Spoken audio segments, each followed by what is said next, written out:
മാറ്റിന് വരാനിരിക്കുന്ന ഒരു അടിപൊളി എപ്പിസോഡിലേക്ക് സ്വാഗതം. അപ്പം നമ്മൾ അനാമികയെ കാണിച്ചുകൊണ്ടാണ് ഇന്നത്തെ എപ്പിസോഡ് ഇവിടെ തുടങ്ങുന്നത് കേട്ടോ. അനാമിക ഇങ്ങനെ ചിന്തിക്കുന്നുണ്ട് കേട്ടോ.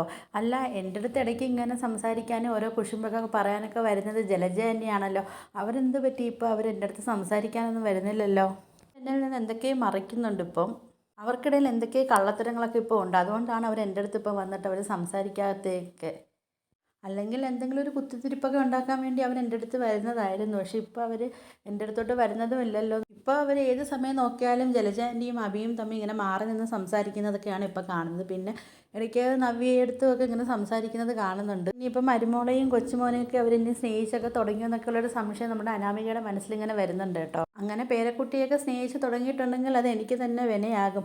പക്ഷേ അതിനൊരിക്കലും സമ്മതിക്കാൻ പാടില്ല. അവരെ എന്തെങ്കിലുമൊക്കെ പറഞ്ഞ് ഇങ്ങനെ പിരിയേറ്റിക്കൊണ്ടേ ഇരിക്കണം. കാര്യം വെച്ചാൽ അവർ ചേട്ടത്തി അനിയത്തിയൊക്കെ എങ്ങനെയെങ്കിലും പുറത്താക്കാൻ വേണ്ടി ഇങ്ങനെ ശ്രമിക്കുമ്പോഴാണ് അവർ സ്നേഹം തുടങ്ങുന്നത്. അതൊന്നും നടക്കില്ല എന്നൊക്കെ അനാമിക ചിന്തിക്കുന്നുണ്ട്. പക്ഷെ നമ്മളെ ജലജയാണെങ്കിൽ വേറെ പണിയിലാണ്. അതുപോലുള്ള കാര്യത്തിൽ നയനയും ആദർശനെയൊക്കെ തമ്മിൽ തെറ്റിപ്പിരിപ്പിക്കാനും അതേപോലെ തന്നെ അവർ നയനയും നവ്യയും തമ്മിൽ തെറ്റിപ്പിരിപ്പിക്കാനൊക്കെ ഉള്ള പണിയിലാണ് നമ്മളെ ജലജ നടക്കുന്നത്. പക്ഷെ അതൊന്നും നമ്മൾ അനാമിക അറിയുന്നില്ല കേട്ടോ. അനാമിക ആണെങ്കിൽ ഇങ്ങനെ പറയുന്നുണ്ട്, ഇവർ തമ്മിൽ എന്തെങ്കിലും കള്ളത്തരങ്ങളൊക്കെ ഉണ്ടെങ്കിൽ അതെങ്ങനെയെങ്കിലും അറിഞ്ഞേ പറ്റത്തുള്ളല്ലോ എന്നൊക്കെ ഇങ്ങനെ അനാമിക ഇങ്ങനെ ചിന്തിക്കുന്നുണ്ട്.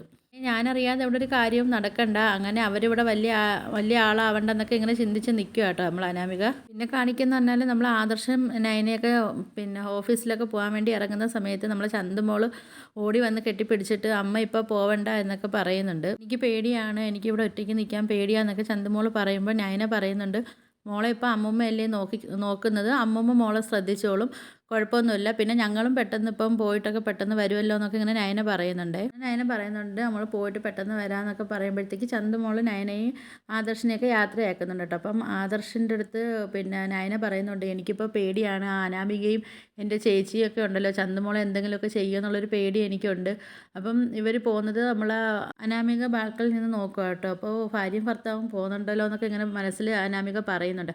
അപ്പോഴത്തേക്ക് നമ്മൾ ജലജയും അഭിയും ആണെങ്കിൽ പുറത്ത് പോയിട്ട് അവർ വരുന്നുണ്ട്. ഇങ്ങനെ അനാമിക പറയുന്നുണ്ട്, ഇവർ തമ്മിൽ ഞാൻ കരുതിയത് കണക്ക് തന്നെ എന്തൊക്കെ ഗൂഢാലോചനകളൊക്കെ നടക്കുന്നുണ്ട്. എന്തായാലും അത് എന്താണ് എവിടെ പോയിട്ട് വന്നതെന്നൊക്കെ എനിക്കൊന്ന് അറിയണമെന്നൊക്കെ ഇങ്ങനെ അനാമിക മനസ്സിലിങ്ങനെ പറയുവാണേ. അയാൾ ഇവർ പോയിട്ട് വന്നിട്ട് എന്തായാലും സംസാരിക്കാതെ ഇരിക്കില്ല. അപ്പം അതിലെന്തെങ്കിലും ഒരു സൂചനയൊക്കെ നമുക്ക് കിട്ടുമെന്നൊക്കെ ഇങ്ങനെ അനാമിക പറഞ്ഞിട്ട് അനാമിക ഇങ്ങനെ താഴത്തേക്ക് വരുന്നുണ്ടേ.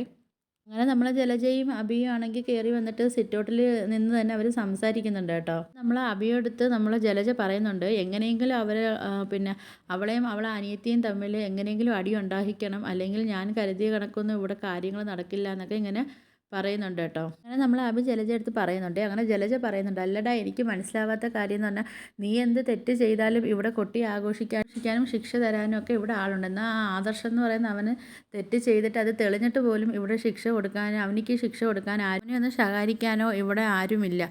പക്ഷേ ഇവിടെ ഏറ്റവും കൂടുതൽ ശിക്ഷ തരുന്ന ആളാണല്ലോ എൻ്റെ അച്ഛനെന്ന് പറയുന്ന ആൾ. അവർ പോലും ഇപ്പം ആദർശനെ അങ്ങ് വിശ്വസിക്കുകയും അംഗീകരിക്കുകയും ചെയ്യുകയാണല്ലോ. അങ്ങനെ അതൊന്നും വിടാൻ പറ്റത്തില്ല. എന്തെങ്കിലുമൊക്കെ അങ്ങ് പറഞ്ഞിട്ട് ഇവിടെ പ്രശ്നം ഉണ്ടാക്കിക്കൊണ്ടേ ഇരിക്കണം. അങ്ങനെ ഒരാൾക്കൊരു നിയമം അതങ്ങനെ വിടാൻ പറ്റത്തില്ലല്ലോ. എന്നെപ്പോലെ തന്നെയല്ലേ ആദർശം, അപ്പം ശിക്ഷ എല്ലാവർക്കും ഒരുപോലെ തന്നെ കൊടുക്കണ്ടേ എന്നുള്ള രീതിയിലൊക്കെ നമ്മൾ ജലജ പറയുന്നുണ്ട്. അപ്പം അഭി പറയുന്നുണ്ട്, അപ്പം അമ്മ എന്തായാലും ചൂട് പിടിപ്പിച്ചുകൊണ്ടേ ഇരിക്കണം, പിന്നെ ഓവറായിട്ട് ചളമാക്കാൻ നിൽക്കണ്ട, എനിക്ക് കുറച്ച് കാര്യങ്ങളൊക്കെ നേടിയെടുക്കാനുണ്ട്, അതിനുള്ള ശ്രമത്തിലാണ് ഞാൻ നമ്മൾ അഭി പറയുന്നുണ്ട് കേട്ടോ. അപ്പോൾ ആ സമയത്താണ് നമ്മൾ അനാമിക അങ്ങോട്ട് വരുന്നുണ്ട്. അപ്പോൾ അനാമിക പറയുന്നുണ്ട്, ഓ ഞാൻ വിചാരിച്ച പോലെ തന്നെ ഇവരുടെ മനസ്സിൽ എന്തൊക്കെയൊക്കെ ഗൂഢാലോചനകളൊക്കെ നടക്കുന്നുണ്ട്, എന്തൊക്കെ ഇവരെ പിന്നിലുണ്ട് എന്നൊക്കെ ചിന്തിക്കുന്നുണ്ട്. അപ്പം നമ്മൾ ജലജ അഭിയോട് പറയുന്നുണ്ട്, അല്ലടാ അച്ഛൻ ഇത്ര വിശ്വസിക്കുന്ന സ്ഥിതിക്ക് ഇനിയിപ്പോൾ ചന്തുമോളുടെ അച്ഛൻ അവൻ തന്നെ ആയിരിക്കുമോ എന്നൊക്കെ ഇങ്ങനെ പറയുമ്പം അഭി പറയുന്നുണ്ട്, അതെന്താ അമ്മയ്ക്കൊരു സംശയം പോലെ എന്നൊക്കെ ഇങ്ങനെ അഭി പറയുന്നുണ്ട്. ജലജ പറയുന്നുണ്ട്, അല്ല എല്ലാത്തിലും അവസാനം പ്രതിയായിട്ട് നീയല്ലേ വരാറുള്ളത്, അതുകൊണ്ട് ചോദിച്ചു പോയതാണെന്ന് ജലജ പറയുക. അപ്പോൾ അഭി പറയുന്നുണ്ട്, അല്ല തെറ്റുകൾ ഞാനും ഒരുപാടൊക്കെ ചെയ്തു പോയിട്ടുണ്ട്, എന്തായാലും ഇപ്പോൾ ആദർശേട്ടൻ്റെ തലയിലാണല്ലോ ആ തെറ്റുള്ളതെന്നൊക്കെ ഇങ്ങനെ പറയുന്നുണ്ട്. അത് അങ്ങനെ തന്നെ നിന്ന് വെളുപ്പിക്കാനാണ് എൻ്റെ തീരുമാനം എന്നൊക്കെ ഇങ്ങനെ അഭി പറയുന്നുണ്ട്. അപ്പം ജലജ പറയുന്നുണ്ട്, അപ്പം നിനക്കും ഇതുമായി എന്തൊക്കെ ബന്ധമുണ്ടല്ലോ എന്നൊക്കെ പറയുമ്പോഴത്തേക്ക് അഭി പറയുന്നുണ്ട്, അതൊന്നും അമ്മ ഇപ്പോൾ അറിയണ്ട, അതൊന്നും ഇപ്പോൾ അമ്മ അറിയണ്ട എന്നൊക്കെ ഇങ്ങനെ അഭി പറയുന്നുണ്ട്. അപ്പോൾ അനാമിക പറയുന്നുണ്ട്, ഇവൻ ഇങ്ങനെയൊക്കെ പറയുന്നുണ്ടെങ്കിൽ എന്തൊക്കെ ഇവിടെ നടക്കുന്നുണ്ട്, ഇനി ചന്തുമോളുടെ അച്ഛൻ ഇവനാണോ ഇവനെ വിശ്വസിക്കാൻ പറ്റത്തില്ല. കാരണം അച്ഛനും അമ്മയും ഞാനും നേരിട്ട് കണ്ടതാണല്ലോ. കാമുകിയുമായിട്ട് ചുറ്റിക്കറങ്ങുന്നതും ഹോട്ടലിൽ നിന്നും ഭക്ഷണം കഴിക്കുന്നതും ഒക്കെ ഞങ്ങൾ കണ്ടതാണല്ലോ. ചന്തുമോള ആയിട്ട് ഇവനിക്ക് എന്തോ ഒരു ബന്ധമുണ്ട്. അപ്പം ഇവൻ്റെ കുഞ്ഞ് തന്നെ ആകുമോ എന്നൊക്കെ അനാമിക ചിന്തിക്കുകയാണേ. ജലജ ഇതൊക്കെ പറഞ്ഞിട്ട് അവിടെ നിന്ന് പോകുന്നുണ്ട്. അപ്പം നമ്മൾ അബിക്കാണെങ്കിൽ ഒരു കോള് വരുന്നുണ്ട്. അങ്ങനെ കോളിൽ നമ്മൾ അബി സംസാരിക്കുന്നത് ചന്തുമോളെയും അനഘയുടെയൊക്കെ കാര്യങ്ങളാണ്.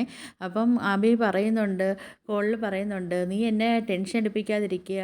അനഘ എന്ന് അവൾ സംസാരിക്കാതെ ഇരിക്കാനാണ് നിങ്ങളിപ്പോൾ നോക്കേണ്ടത്. അല്ലാതെ വേറൊരു കാര്യങ്ങളിലും നിങ്ങളിപ്പോൾ ശ്രദ്ധ കൊടുക്കണ്ട. അവൾ വാ തുറന്നാൽ ഇത് കണക്ക് ചന്തുമോൾ എൻ്റെ കുഞ്ഞാണെന്ന് അനന്തപുരിയിൽ എല്ലാവരും അറിയും. ഒരിക്കലും നടക്കാൻ പാടില്ല എന്നൊക്കെ അബി ഫോണിൽ കൂടെ പറയുകയാണേ. ഇതൊക്കെ നമ്മൾ അനാമിക ഇവിടെ കേട്ടോണ്ട് നിൽക്കുന്നുണ്ട് കേട്ടോ. അപ്പോൾ അനാമിക കേട്ടിട്ട് അനാമിക ഇങ്ങനെ പറയുന്നുണ്ടോ, അപ്പം ഞാൻ മനസ്സിൽ കരുതിയ പോലെ തന്നെ ആണല്ലോ കാര്യങ്ങളൊക്കെയെന്ന്. ഇവൻ്റെ കുഞ്ഞാണല്ലേ അപ്പോൾ ചന്തമോൾ. അപ്പം ഇനിയിപ്പം ഇവനെ വെച്ചൊരു കളി കളിക്കുകയൊക്കെ വേണം. എന്തായാലും എനിക്കിപ്പോൾ ഇവിടെ നിന്നിട്ട് പ്രത്യേകിച്ച് നേടിയെടുക്കാൻ പറ്റുന്നില്ല. അപ്പോൾ ഇവനെ കൊണ്ട് തന്നെ എനിക്ക് എന്തെങ്കിലുമൊക്കെ നേടിയെടുക്കണം എന്നൊക്കെ ചിന്തിച്ചിട്ട് ആ സത്യങ്ങളൊക്കെ അറിഞ്ഞത് എനിക്കൊരു കരുക്കളായി കരുതിയിട്ട് ഇനിയിപ്പം മുന്നോട്ട് പുതിയ പുതിയ പ്ലാനുകളൊക്കെ ആയിട്ട് പോകാനാണ് നമ്മൾ അനാമികയുടെ തീരുമാനം. അപ്പോൾ നിങ്ങൾക്ക് എൻ്റെ വീഡിയോസൊക്കെ ഇഷ്ടപ്പെടുകയാണെങ്കിൽ ഒന്ന് ലൈക്ക് ചെയ്ത് ഷെയർ ചെയ്ത് സബ്സ്ക്രൈബ് ചെയ്ത് കൂടുതലുള്ള ബെല്ലൈക്കണും കൂടെ ഒന്ന് ഇനേബിൾ ചെയ്യണേ.